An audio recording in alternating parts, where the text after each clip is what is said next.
অনেকদিন আগের কথা, এক গ্রামে বল্টু নামের একটি ছেলে থাকতো। সে ছিল খুবই গরিব, তাই গ্রামের লোকেরা তাকে দেখতে পারতো না। ও মা, রাস্তার ধারে কে পড়ে আছে? আমি আসছি, এক্ষুনি সাহায্য করছি। আস্তে আস্তে উঠুন, আমি ধরছি। ধন্যবাদ বাবা। বাবা, এই সোনা কুমা, এটা তো তোমার গলার হার। হ্যাঁ বাবা, এটা নিয়ে যাও। এই হারটা নিয়ে দোকানদারের কাছে যা, সে কিনবে। কাকু, এটা কিনবে?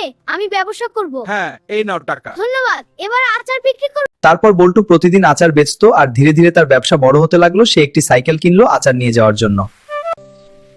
ওই যে দাদু, আপনি হাঁটছেন কেন? আসুন আমার সাইকেলে উঠুন। ধন্যবাদ বাবা, চলুন বাড়ি পৌঁছে দিচ্ছি। বল্টুর এই কাজের জন্য তার জন্য লাইক এবং সাবস্ক্রাইব করে দাও। হ্যাঁ, লাইক সাবস্ক্রাইব। এই দেখ আমার আচার, এটা আমার জীবনে শান্তি এনেছে। আর এই দেখ আমার নতুন BMW গাড়ি, এখন এটা দিয়েই চলাফেরা করি। এতে এসে চিনজোগান শান্তি। তো ফ্রেন্ডস, বল্টুর ভিডিওটা কেমন হয়েছে অবশ্যই কমেন্টে জানাবে এবং লাইক এবং সাবস্ক্রাইব যত পারো দ্রুত লাইক এবং সাবস্ক্রাইব করো।